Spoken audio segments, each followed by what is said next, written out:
Folks, I'm going live right now. There has been a reported shooting at a Minneapolis church.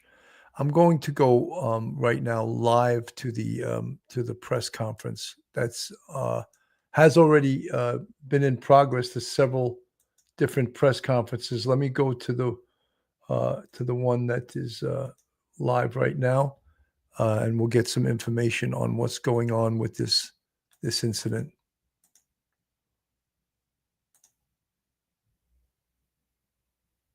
Outside or both inside that he was shooting? The question was he shooting outside and inside? He was absolutely shooting outside of the building on the side of the church, inside through the windows. It appears he may have gone inside, but I don't believe we've located any casings inside the building. So I'm not certain if he fired also while inside. It appears, if not all, most of the shooting happened outside the building. Is this shooting related to any other shootings that happened in the last So, 24 hours? yeah, Taylor's asking, is this related to any of the other shootings? This does not appear to be related to any other shooting in the city. The question was how many rounds? I would say it's in the dozens. We don't have an exact count. There's a sidewalk on the outside as well as a grassy area. So obviously we are going through and taking our time to process the scene. Was he firing this one weapon with the rifle? The question was he firing one weapon? We believe he had fired all three. He had a rifle, a shotgun, and a pistol. Chief, was this individual licensed to conceal and carry? Did he have any? Were the weapons, was he lawfully carrying the weapons? I don't have that information. And I don't have any information on any significant criminal history either. Was he dressed at all in any fashion? You know, this is early on in the investigation. So far, what they do have is that a shooter. So far, two young children in the church were killed, and 17 were injured. So the amount of people that have been affected by this or have been injured could rise. The amount of deaths could rise based on. This was the earlier press conference. Let's get more of the information. Capture the horror and the evil of this unspeakable act. Children are dead. There are families that have a deceased child. You cannot put into words the gravity, the tragedy, or the absolute pain of this situation. We are a Minneapolis family. But to everybody out there, do not think of these as just somebody else's kids. Those families are suffering immense pain right now. Think of this as if it were your own.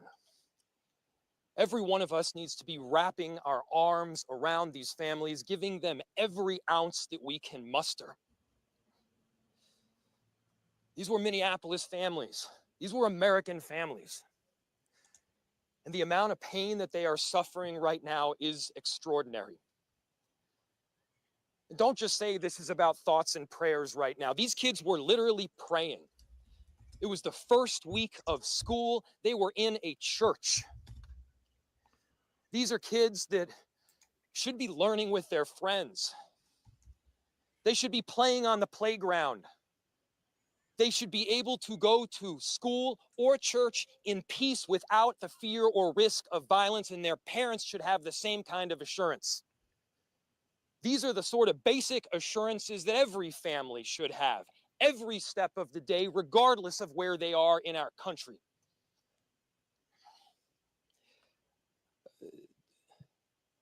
I'm so deeply saddened, and I'm so sorry to the families that I know are suffering right now. My ask is to everyone, stand by them. Love them. These families have forever been changed, and we've all been changed with them. We need to do everything possible to support them through this time. We have a family resource center that has been set up. I'm grateful for all of the law enforcement agencies from a number of different jurisdictions, all the different departmental support that we've received. They're going to be working tirelessly. There's also a family resource center that is being set up as we speak to make sure that we're there for everybody. Again, to the families that are suffering, to those that have experienced loss, I'm so deeply sorry. We're going to be with you every step of the way. We love you. This kind of act of evil should never happen, and it happens far too often. The chief will provide additional details. My name is Brian O'Hara, Brian, O''Hara. I am the Minneapolis Police Chief. Earlier today, just before 8:30 a.m., our city experienced an unthinkable tragedy. Minneapolis police officers responded to a report of a shooting at a mass that was happening at the Annunciation Roman Catholic Church on the block behind me. This worship service was marking the first week of school for children that are attending the Annunciation Catholic School. During the mass, a gunman approached on the outside, on the side of the building, and began firing a rifle through the church windows towards the children sitting in the pews at the mass. Shooting through the windows, he struck children and worshipers that were inside the building.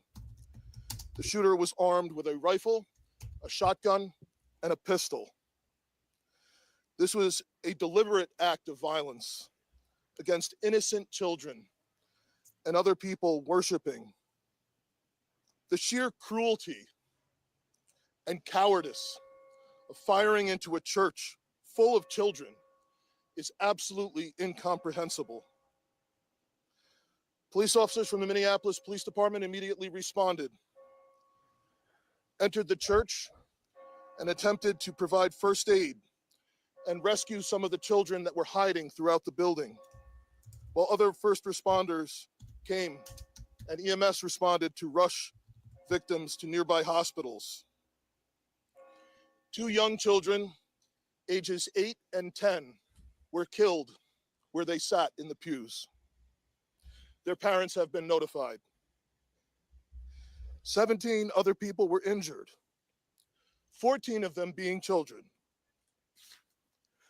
2 of those children are in critical condition. The coward who fired these shots ultimately took his own life in the rear of the church. Our hearts are broken for the families who have lost their children, for these young lives that are now fighting to recover, and for our entire community that has been so deeply traumatized by this senseless attack. We will stand together to protect our children, our schools, and our houses of worship. This deliberate act of violence is just a sign of cruelty that is beyond comprehension. Our hearts are broken for everyone that's been affected by this tragedy. As we begin the difficult path of healing, I want the community to know this, that even in the face of such evil, the Minneapolis Police Department and all of our law enforcement partners stand with our community. We stand with these families and with this parish. We will continue to be here for you. With that, the investigation is obviously in its preliminary stages, and I will attempt to take some questions to provide further information. Chief, what can you tell us about the suspect in this case? How old was he? Any kind of motivation? Any notes or any other information you might have left with him? So we were looking, the question was, what can be said about the shooter? We believe it is one suspect, a sole shooter. We believe he is deceased. He is in his early 20s, does not have an extensive known criminal history. And we are looking through information left behind to try and determine some type of motive. How many kids at the school? How many children? There were, I don't have an exact, the question was how many children at the school? There were dozens of children inside the mass at the time. I don't have an exact count. The children have been relocated into the school, which is where their families are reunifying with them. Are We know if the shooter, other than the weapon, Reg. other than the weapon, was the shooter a student, former student, was he a former employee? Do we know The, that? the question was, do we know if the shooter was a former school employee or a former student? We don't have that information. Did he leave anything behind other than the weapon? There's a vehicle. The question was anything left behind? There's a vehicle that we believe that the suspect used that is being searched, and we will be conducting other searches related to this inside the parking lot here. There was some neighbors who said that the door to the church had been barricaded. Yep. Is that correct? So the question was, neighbors had said that the door to the church had been barricaded. The shooter approached on one side of the church building, and on that side, at least two doors, it appears there had been like a 2x4 placed. So not all of the doors around the building, but on the side where the shooter did fire. On the outside, yes. Shootings related. Were there any explosives that were found? The question was there any explosives? There were reports of that. There were no explosives or improvised devices that we found. I do believe there was one, I guess you would call it a smoke bomb, like not an explosive, but a sort of a firework that would release smoke. The building, north, south, The side that is closest to us here on this side. Yeah. incident related. Also at these nearby homes. I don't have specific information on that I can release. Gunshot wound, this suspect? Yeah, the question was, is he dead from a gunshot wound? The answer is yes. We believe he took his own life in the parking lot. Was this outside or both inside that he was shooting? The question was he shooting outside and inside? He was absolutely shooting outside of the building on the side of the church, inside through the windows. It appears he may have gone inside, but I don't believe we've located any casings inside the building. So I'm not certain if he fired also while inside. It appears, if not all, most of the shooting happened outside the building. So, folks, this shooting is preliminary. The investigation. The chief is doing a great job updating on us what had occurred. So far, there are 2 young children, ages 8 and 10, were killed by the shooter, and as many as 16 or 17 people have been injured. Shooting related to any other shootings that happened in the last 24 hours? Yeah, Taylor's asking, is this related to any of the other shootings? This does not appear to be related to any other shooting in the city.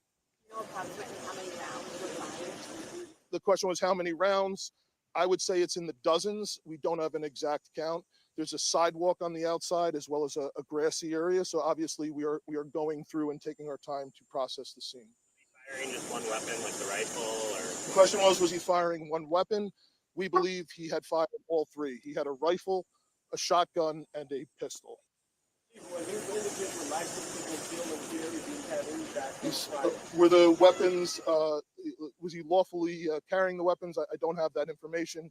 And I don't have any information on any significant criminal history either. Was he dressed at all in any tactical type of gear or anything? It appeared he had some black clothing on, his cargo type pants. I guess you could interpret that as, however you like. Ladies and gentlemen, thank you for helping us to get the information out today. We have a lot No more work questions? that needs to be done. We will return back later today to provide more details as they become available. So, Phil, welcome to the show. Thank you, Bill. A shooter in Minneapolis targeted a Catholic church. Apparently was armed with a rifle, a pistol, numerous handguns, and 17 people we're hearing so far have been injured, and 2 children ages 8 and 10 has been confirmed so far have lost their lives during this shooting. The shooter, the active shooter, he hasn't been identified by name yet. He took his own life at the scene. All this information is preliminary, so it's subject to change. That is what we have right now. It seems like these active shooter incidents are happening every other day at different places in this country. It is just absolutely horrific. And it usually ends like this one ended. The shooter, the cowardly shooter, took his own life, Phil. Yeah, terrible, Billy. Just, I don't even know what to say. I can't imagine the families. I mean, these kids are sitting in a church, first week of school, and this coward opened fires from outside, armed apparently with two rifles and a pistol, a shotgun, a long rifle, and a pistol. Um, I mean, just how much more vulnerable can kids be than being in church? That's where you go, you feel comfortable, you try to get close to your religion, you get close to God, and just horrific. I really don't even know how to put this into words, but my wife works in a school, my daughter works in a school, so it's just very, very personal for me. And I think we just have to try and figure out a way to better fortify, obviously, the schools, but now we're going into houses of worship. It's really just it's a terrible situation. Thank God. Initially, the reports were up to 20 people had been, they weren't sure if they were killed or injured, but it seems like it was two killed and 14 kids injured, a total of 17 injured.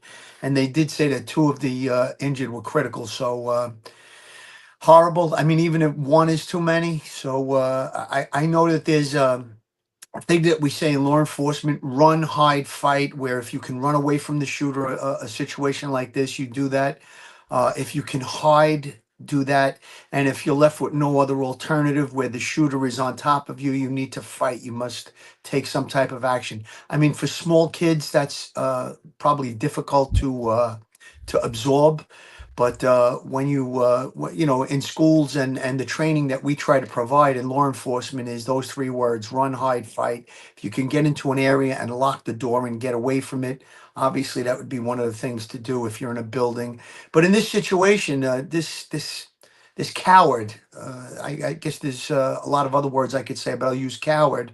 Fired from outside the building through the windows, it appears, and it's just a horrific thing that, Billy, you're right. It seems to take place way too often. It's just every other week or every other day there's some type of mass shooting, and I really don't know what the answer is, but we have to try and come up with some answers and some solutions to this horrific trend.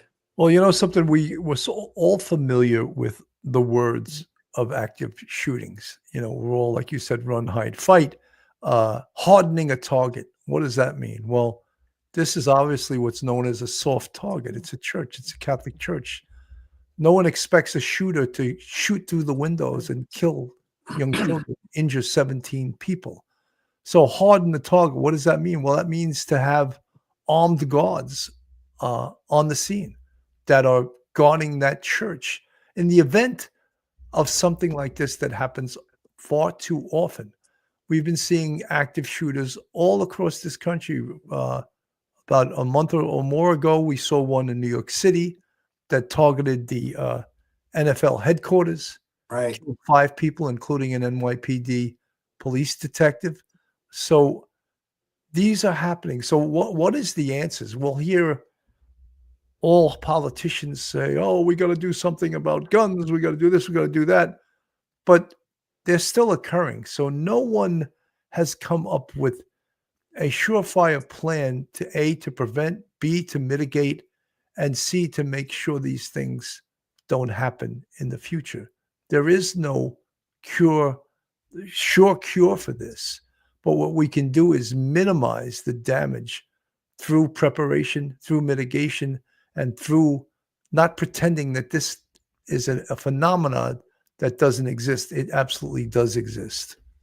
Absolutely, Billy. And during that press conference, I believe the chief said that there was 2x4s placed in the doors on that side of the church. So this animal was trying to prevent an escape route, I guess, for victims trying to leave the location. I don't know if that's a fact, but he did mention that there were 2x4s placed in two of the doors.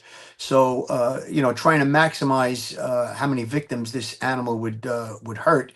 It's horrific. And Billy, you touched on the point about run, hide, fight, and I think that that's probably the best advice that you can give to anyone that's confronted with a situation like this. But it's happening too often. And when it comes to the politicians, we know they're all going to come out and they're going to talk about gun control and things like that.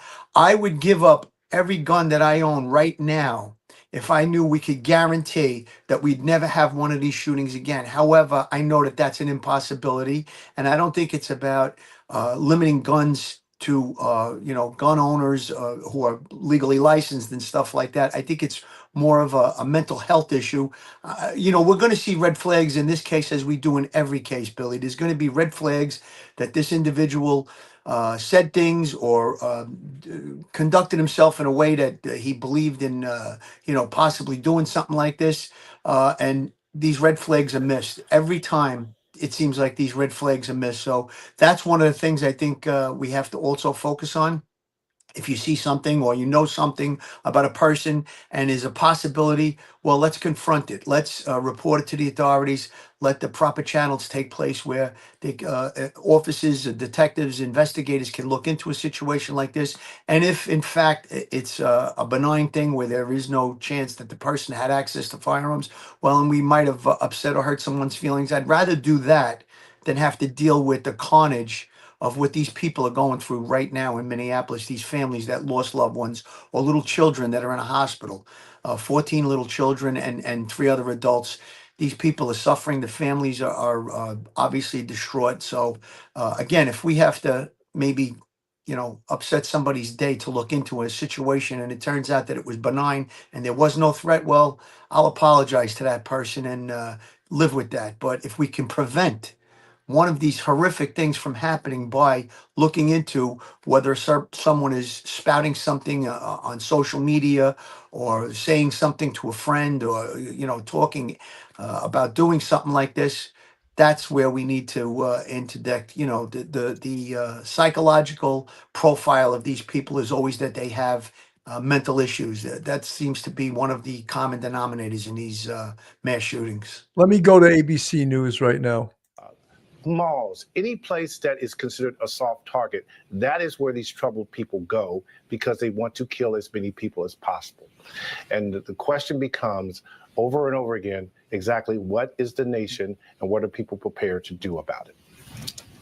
And let's not forget about the mental health crisis that this country faces as well. Pierre, thank you. Thank you to everyone that helped us contribute to our breaking news coverage today. Chief White House correspondent Mary Bruce, also our chief investigative correspondent Aaron Katursky, along with former FBI agent Brad Garrett, all of you working to bring us the latest information of what we can tell you now. A very sad day as many kids are returning to school for the first time this week. We will continue to follow this shooting at Annunciation Catholic School in Minneapolis, where we now can report an 8-year-old and a 10-year-old died in the pews while praying during Mass. The gunman, believed to be in his early 20s, a male, taking his own life after shooting up that church on this first day of Mass and the first week of school. Our coverage does continue. We are going to return you now to your regular programming. ABC News Live, also abcnews.com. We'll have all the latest details. We'll have a full report on World News Tonight. I'm Kira Phillips. Thanks for listening. So, right now, the information we have, of course, is preliminary, but there's a lot of information out there. The shooter is dead. 2 young children. Apparently, the shooter shot from outside through the windows, and an 8-year-old and a 10-year-old have been killed, as well as 17 other people were injured. So is there a possibility that there could be other fatalities in regards to this? There absolutely is a possibility. But as we said, this is preliminary information, and we would like to know a little bit more now, of course, about the shooter now that things. But you can imagine the pandemonium, the police response, all of the people that are trying to get their children, parents, this is horrific. And we see this far too often. So again, we're not going to get immediate information in regards to this, but we will. I'm going to go on with, I think this is Aaron Katursky. From ABC News. Let's put this up on the screen. They get their pulse, their finger on the pulse of what's going on at the scene, and we'll get fresh information. Survive. The school year last year in this country ended with a mass shooting at Florida State University, 2 people killed there. And this year now begins with gun violence, deadly gun violence in Minneapolis, leaving an 8 and 10-year-old killed while they were praying, and 17 others injured, including 2 kids who were in critical condition. So the nation that is awash in guns is seeing on the regular violence on school grounds. Everytown for Gun Safety, the advocacy group that sprung up after the Sandy Hook Elementary School shooting in Connecticut, says there have been 90 incidents of gun violence on school grounds in 2025, resulting in 29 deaths. So that's on average twice a week happening this year, something that the country is trying to account for. Something we've dealt with far too much. Conversation you and I and so many of us have had far too many times on the air. And I want to bring in our chief White House correspondent, Mary Bruce, because Mary, you say the president has now had a conversation with the governor on this? Yeah, the president reaching out, calling Governor Tim Walz to express his condolences. We're told the governor thanked him for the support that he has offered so far. We haven't heard yet directly from the president in person on this. The president's schedule had him spending the day behind closed doors. He's supposed to be having lunch shortly with the vice president. But President Trump did take to social media, as we've been saying, to offer his prayers for everyone involved, to note that he is being continually briefed and updated on the situation, and noting, of course, that the FBI quickly responded and that they are now on the scene. J.D. Vance, the vice president, offering similar prayers and a note that the White House is monitoring all of this. We are also, of course, hearing from members of Congress who are from Minnesota offering what has unfortunately become very sort of familiar statements of shock, sadness, and support, and from Democratic members, renewed calls for gun reforms. But as we have been saying, on air all afternoon now, and this morning, there so far has been sort of little interest in Washington to do anything meaningful, to do anything to address this epidemic of gun violence and school shootings. There have been, occasional laws that have been passed, but clearly not enough to stop these kinds of horrific events. President Trump casts himself as a tough on crime president. We certainly have seen that, especially as he has been crime in large American cities like here in Washington, D.C. But taking on the epidemic of shooting attention and priority from this administration. The question now is whether this is going to change now that you have an 8 and a 10-year-old who have been shot while praying on the first week of school, 14 children injured, 17 in total. And, this continues to happen over and over again. I mean, it's every few weeks there's another shooting.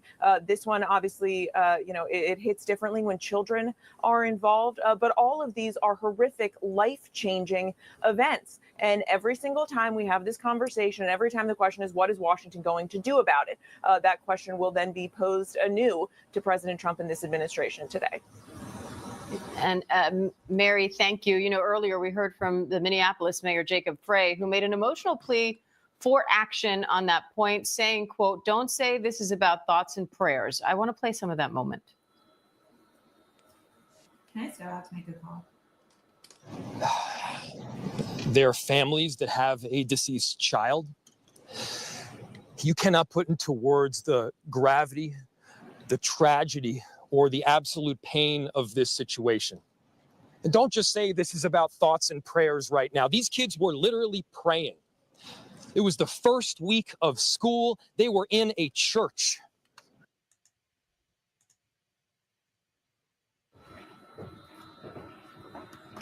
This shooting is sure to revive a larger conversation about guns in this country. I want to bring in our justice reporter, Jack Date, though, because, Jack, you say the guns used here are likely to play a key role in the investigation. Well, absolutely. They're going to want to look at the provenance of these guns. Where did this person acquire these weapons?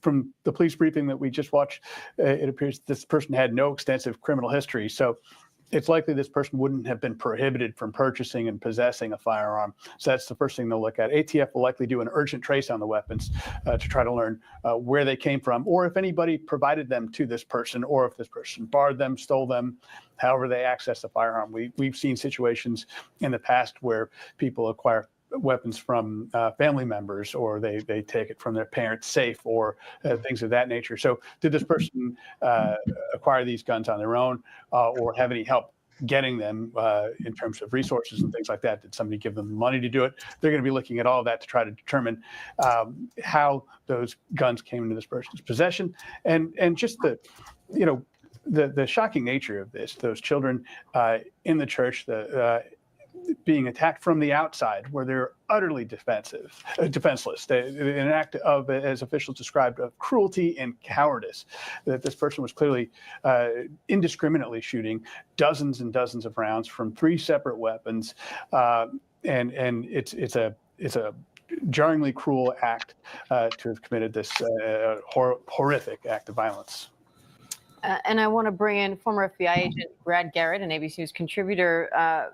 Brad, so often in these cases, we hear later about all these red flags. We don't know that will happen here, but can we do better in terms of identifying potential suspects, people in need, and so on before something like this happens? Well, certainly, excuse me, we can do better. I think the real problem here, Diane, is clearly identifying troubled people. There are plenty of troubled people who aren't violent.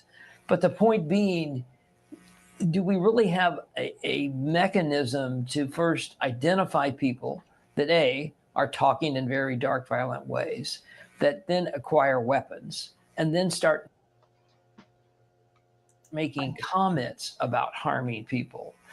There's really no mechanism for that to get to law enforcement unless a family, a friend, an associate, somebody online comes to law enforcement. You know, Phil, I think it's getting right now. We've discussed active shooters.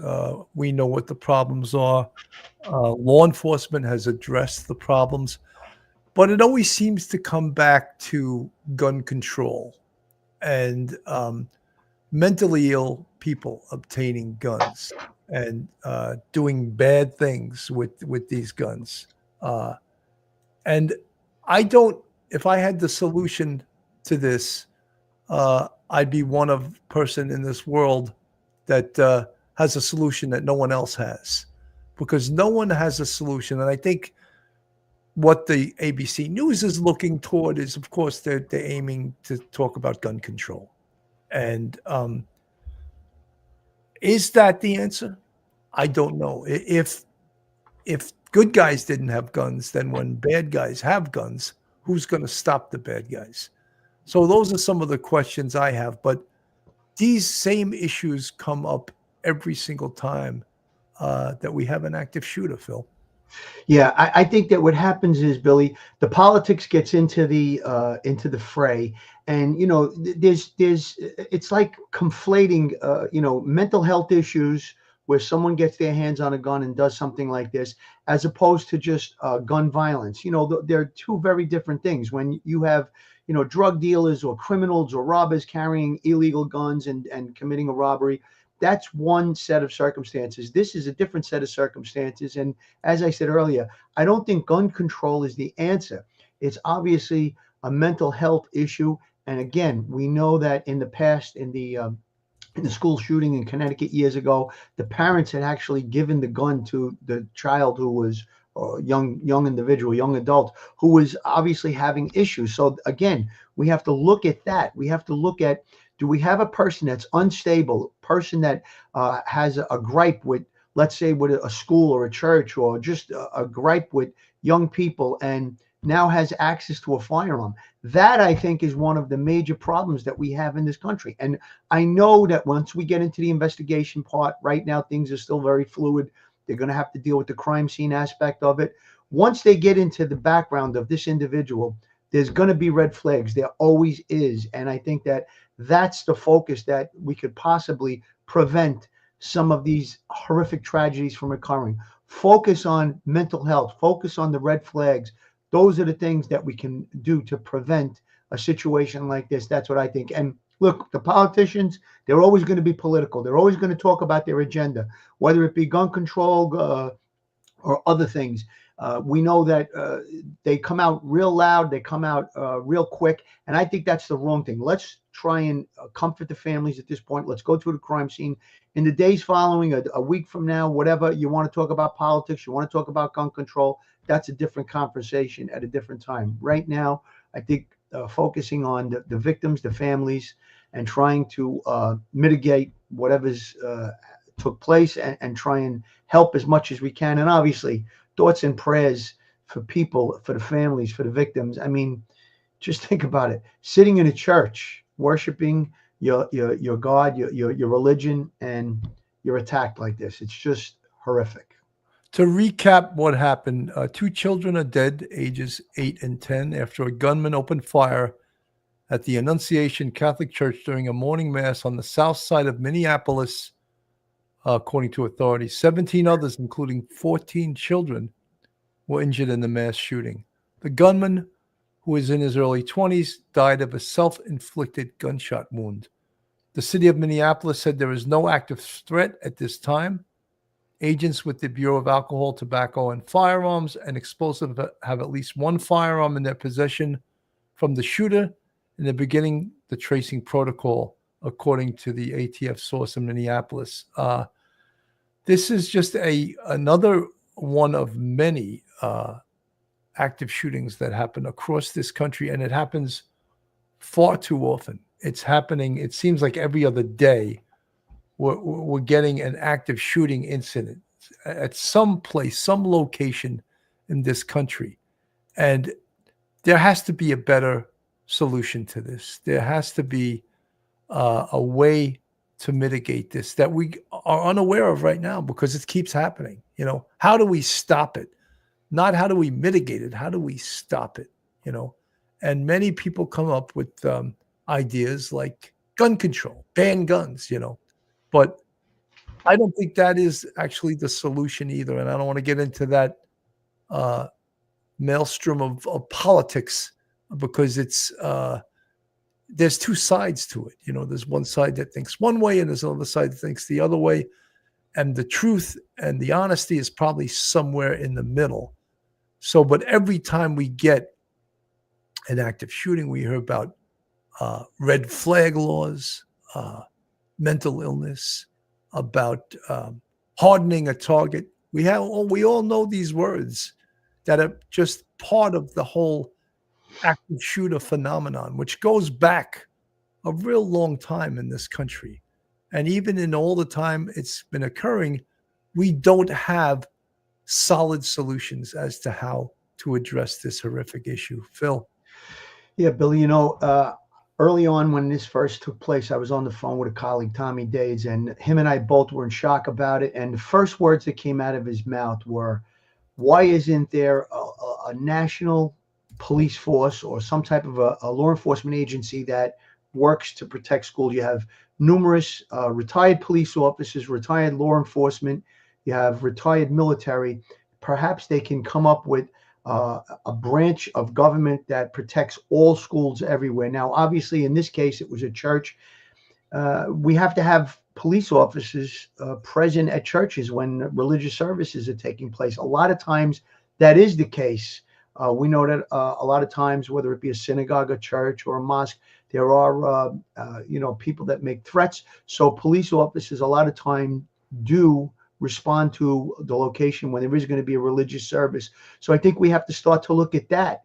And like you said, Billy, hardening a target, all schools, every school in this country should have a hardened door that you cannot get into unless you are allowed in by a video conference where you talk and you speak and they allow you to come in, you state what your information is or what your business is at that school, and an armed, whether it be police officer, retired military, retired law enforcement at every single school. And if there are numerous locations in the school where you can get in, then you need more than one person.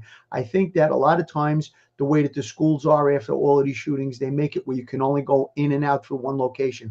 All the other doors have to be fortified and locked. So that's the kind of things that threat assessment, law enforcement officials that are in threat assessment, they'll do stuff like that. They'll take a location, look at it, and see what the vulnerabilities are and try and harden those targets. I know that these are kind of catchphrases that we talk about every time there's a shooting, but these are the things that we can do to mitigate these types of situations. Again, if you're in a public place, let's say a concert or any area where there's a large group of people, you are definitely vulnerable to these types of situations. But there are things that can be done to prevent it, and those are the things we're talking about. I really just, it kind of leaves you at a loss, Bill, you know, when you see little kids, I mean, attending church, and it really, really is heart-wrenching.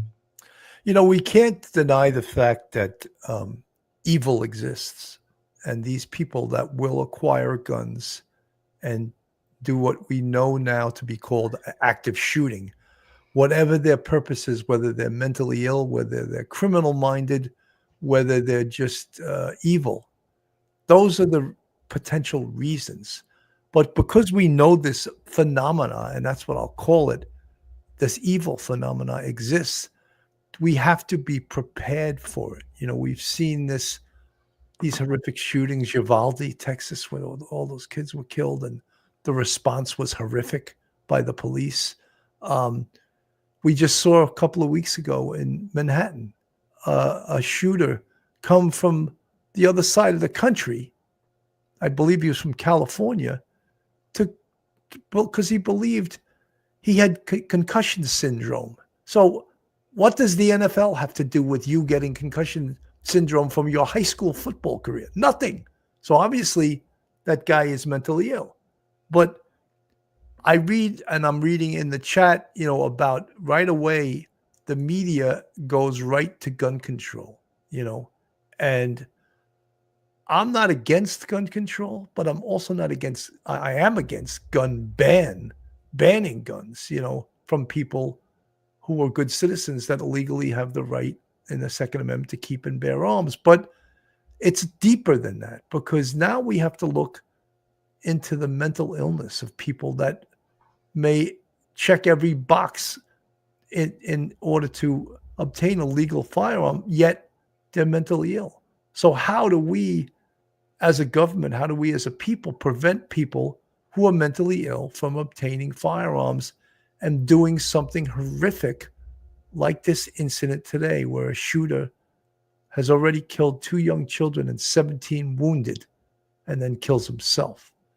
This happens far too often. And obviously, our leaders, our politicians, have no clue about how to address this situation. You know, you get places like in New York City, Times Square, they make it a gun-free zone, which is so ridiculous. It's such a politician thing.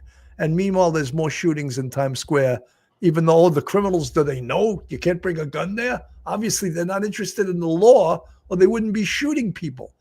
So knee-jerk reactions like that are just ridiculous and part of ideology. We need some real solutions as to how to mitigate this situation.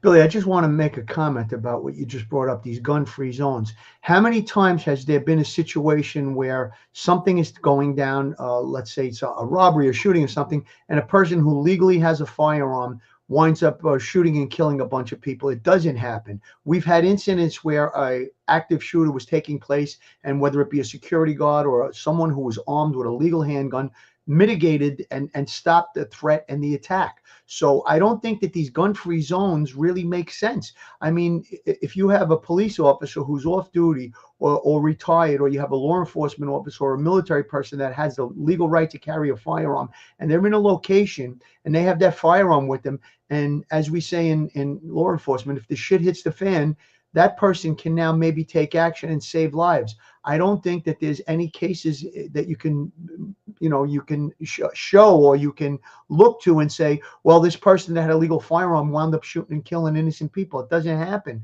So I'm really not for these gun-free zones. I think that's a political move, and it's something to put a politician on the map and say, look what I did. I created a gun-free zone.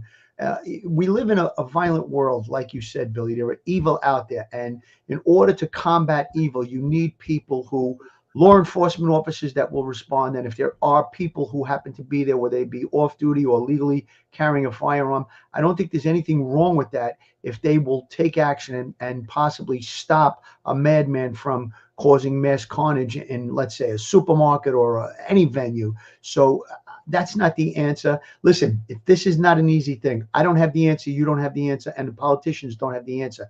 However, I think we could take steps to try and prevent this stuff. And I think, in my mind, the biggest focus is the mental health issue that exists in that's the common denominator in all of these mass shootings. And I know, as I said previously, we're going to see the red flags. Someone knew something and said, you know what?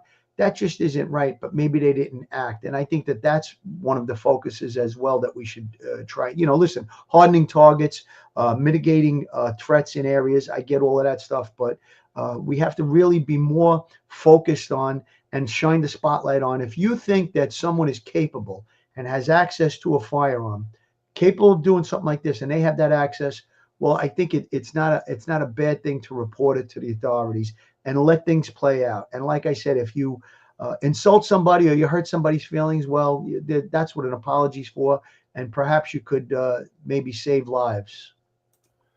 Callie Rose from the chat. A couple of years ago, I watched Congress proceedings. A bill was proposed to use already distributed leftover COVID dollars to harden public schools against shootings. Second time proposed. Well, lots of things get proposed in Congress, but it all depends on who's in charge, really, as to what gets done. And, we're a two-party system, Democrats and Republicans. Democrats feel one way about gun control, and Republicans feel the other way. Which is right? That remains to be seen. However, we all, I think, can agree that something really needs to be done to address this active shooter epidemic. Let's call it what it is. It's an epidemic. If it's happening across this country every 2 or 3 days, there's another one. It's really outrageous. And what is the answer? We don't have answers. And this is not a new phenomena. This is something that has been going on for years. So what is the solution? And we don't know what the solution is. Let me go back to ABC News.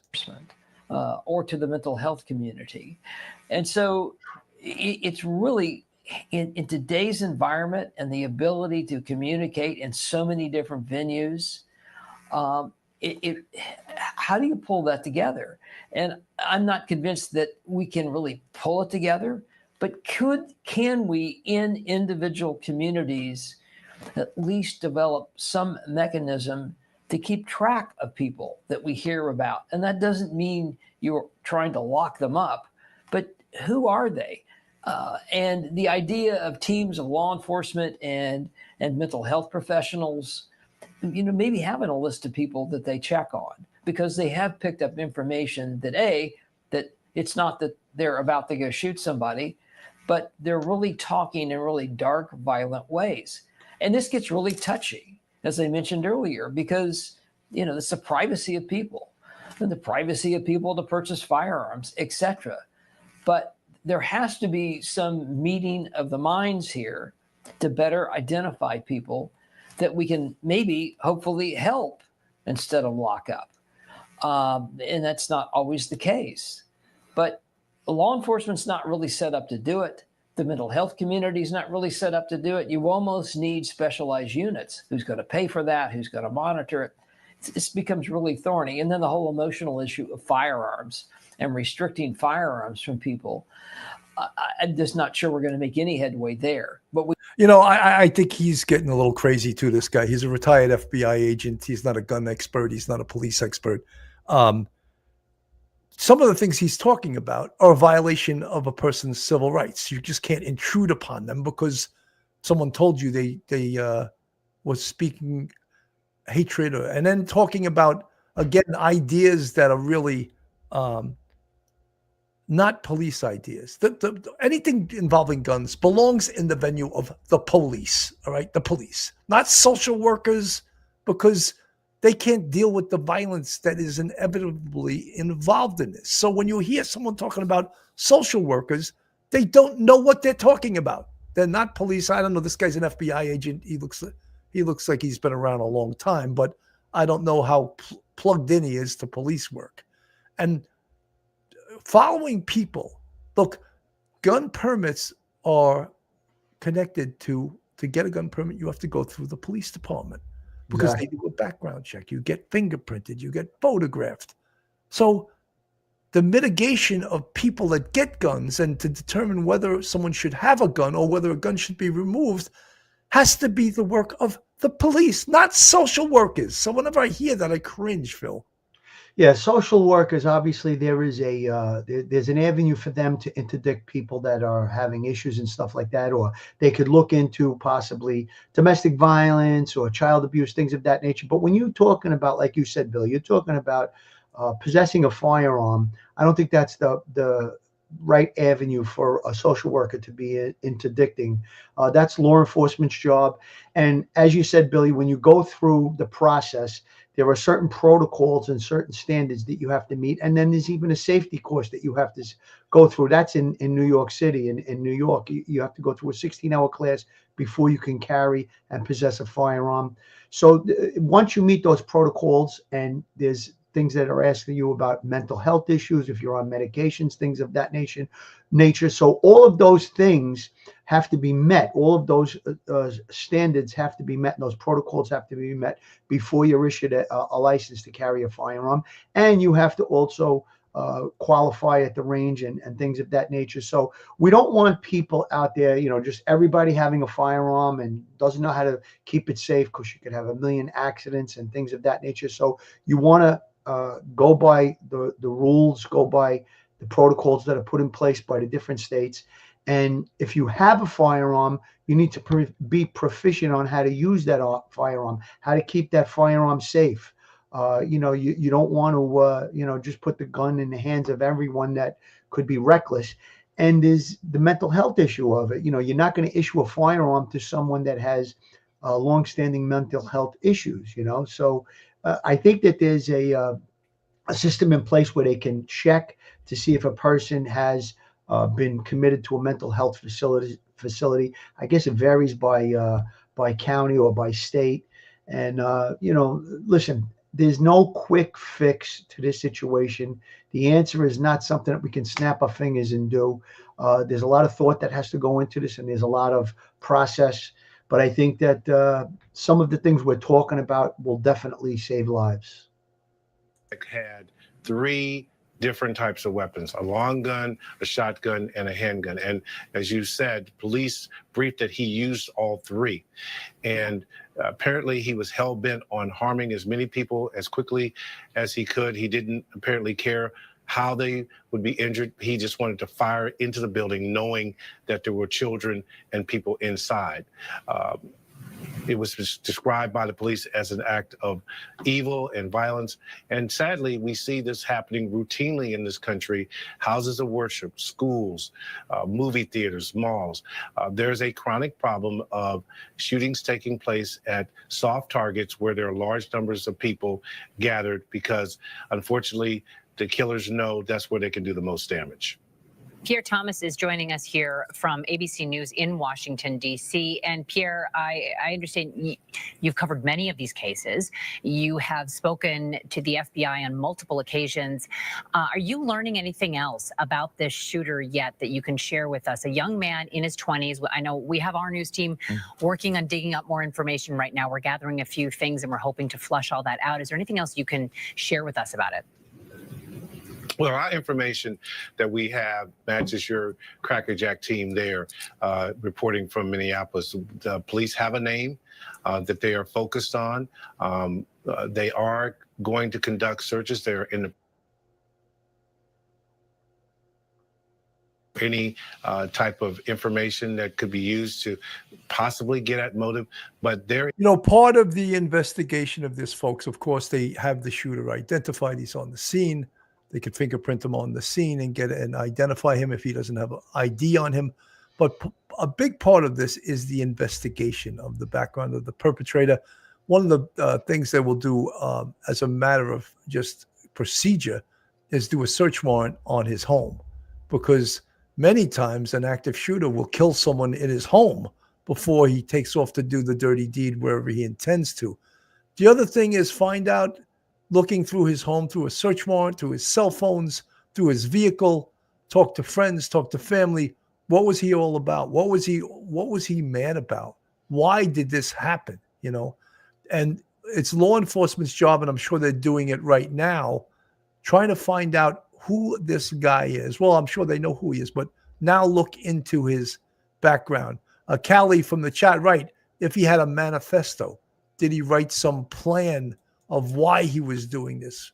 Did something annoy this guy, you know, that he decided to take several guns and shoot up a church? You know, just, it doesn't make any sense, but we as the public and we as investigators want to find out the why. Why did this happen? And it is absolutely tragic. Karen Brody from the chat, this is so tragic. My thoughts go to the families of the victims and injured. I'm an atheist and I would never condone violence against anyone, let alone people in a place of worship. 100%. Dr. Christina from the chat, he shot from outside the windows into building while they were having mass. Yeah, it's just too much, too hard to believe that someone would do this. But as Phil and I said, and we follow true crime all the time, the Police Off the Cuff podcast. And again, if you're not subscribed, hit the subscribe button, hit the like button, share us with your friends and family, make comments about this. We try to give you our honest thoughts from a law enforcement perspective. But anytime you hear of active shooters, it gets political almost immediately. You know, people are trying to find out his criminal history, who is he, and the why, of course. Where did he get the guns, of course? And were these guns legal? So all of these things are the why, and we want to hear the why. And law enforcement is not going to have the why immediately, but they will get the why because that's important. But it's going to take them a bit to come out with accurate information. Phil. Yeah, I just want to speak to the investigation part of it. Obviously, he came there in a vehicle. I believe they mentioned that in the press conference. So now you cannot just approach that vehicle without caution. Perhaps there could be explosives in the vehicle. I think they talked about something about a smoke bomb. So that vehicle has to be looked at as possibly being booby trapped. Again, Bill, you brought up the fact that they're going to go conduct a search warrant at the perpetrator's home. Again, you have to make sure that that place hasn't been set up to harm or injure any officers, law enforcement responding to that location. Once inside, if they deem it to be safe, they'll do a thorough search of the location. Deep dive into his computer, his search history, his cell phones, anything related to social media, things of that nature. You're going to want to try and see if there was something that was encouraging him to do these horrible acts. If there was someone that was trying to egg him on to do things, or if he talked about it and mentioned what he was going to do to someone and they didn't report it to the police. These are things that investigators will be looking for, that not to point fingers or conduct blame, but maybe just to shine a light on it, to say, well, you knew about it and you didn't do anything about it. And these are the things that I think that can prevent stuff like this. So those investigators, they have a painstaking task. Like I said, they have to be worried about their safety going into the vehicle, going into the home. The location could be booby trapped. Now they can get past that once they deem everything safe, and they're going to do that deep investigation. And we always try to find something that we can talk about with these incidents, that we can put it out there and maybe prevent another one from occurring. So those are the things that the investigators, and we want to get the full background. We want to get the full backstory to this whole situation. That's very important. Why did he have a gripe with this particular location? Was it the religion? Was it the church itself? Was it he had a problem with children? All of those things are going to have to be looked at. And that's what the investigator's job is right now. As I said, painstaking, but they need to try and figure out the why on this specific mass shooting in Minneapolis. You know, Phil, I mean, obviously we're trying to find out who this guy is, and they're coming up. Someone in the chat is naming him as Robin Westman. I can't verify that right now. I don't have any information. Who is Robin Westman? What do we know about Robin Westman? There's a couple of pictures. I don't want to put it out till I can verify who this guy is. Exactly. Because No. many times people will put up a picture. Someone will name a name because they're trying to be first. I don't care if I'm first or not. I would rather be accurate. But, and I don't know if in fact the shooter is someone named Robin Westman. That may very well be, but I'm not going to put it out there till law enforcement verifies it. And I can't right now verify that. And there could be many other political things in regards to his background. So we don't know. So again, I'm not going to throw it out there until a law enforcement gives us information that this is in fact. And then we're going to have to know the why. Dr. Christina, responsible gun owners aren't the cause. 100%. Someone in the chat says reports say he identified as a transgender male. So I'm reading this from the chat. I don't have any verification of any of this, so I'm not going to put it out there as fact, which I never do. We never do on this show. So, folks, that's really basically our report for right now. Throughout the day, there'll be updates, I'm sure. We'll get more information. Hopefully, none of the other people that were wounded, apparently there was 17 people wounded, 2 were critical. Let's hope that they all have a full recovery and be returned back to normal health, after this incident. But we know that 2 people, 2 young, an 8-year-old and a 10-year-old, have been killed by this active shooter. Just absolutely horrific.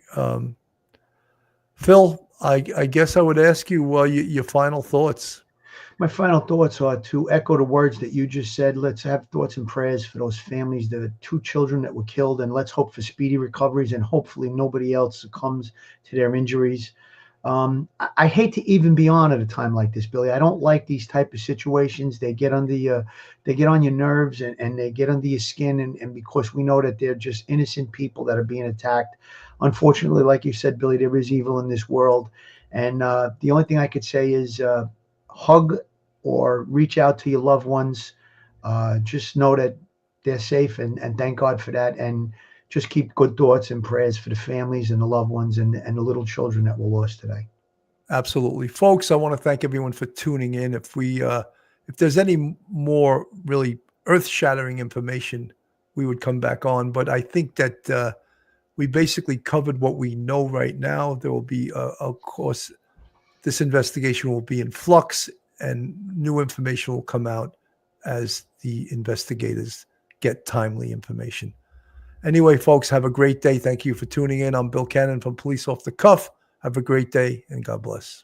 Stay safe, everyone. One episode just ain't enough.